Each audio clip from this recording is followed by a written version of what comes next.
சிறந்த உதாரணத்தை சொல்றேன். கர்த்தரால பயன்படுத்தப்படுற எந்த ஊழியக்காரனையும் போய் கேட்டு பாருங்க, நல்லா தெரியும். மேடைக்கு வர்ற வரைக்கும் நாங்க செத்து போய் தான் வரும். ஒண்ணுமே இருக்காது, பலனே இருக்காது. இன்னையோட இந்த 4 நாள்ல இந்த பிரசங்கத்தோட 8வது பிரசங்கம். கிட்டத்தட்ட இந்த 4 நாள்ல மட்டும் நான் கிட்டத்தட்ட 15-16 மணி நேரம் கத்தி இருக்கேன். ஒரு ஆமேன் சொல்லுங்க, சத்தமா ஒரு ஆமேன் சொல்லுங்க.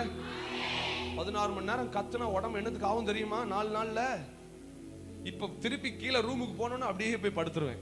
டயர்டாயிரும், இடுப்பு வலிக்கும், கை வலிக்கும், கால் வலிக்கும். நல்ல எக்ஸசைஸ் தான், பேசவே முடியாது. என் மனைவி என்கிட்ட பாசமா பேசுவா, John I want to go there. நான் சொல்லுவேன், செல்லம் என்னால கார் ஓட்ட முடியலடா. மேடையில மட்டும் குதிக்கிற, அது வேற பலன்டா. உண்மைங்க, அனுபவிச்சவங்களுக்கு தெரியும், அப்பாவுக்கு தெரியும். நிறைய நாட்கள்ல பேச்சே வராது, காத்து தான் வரும்.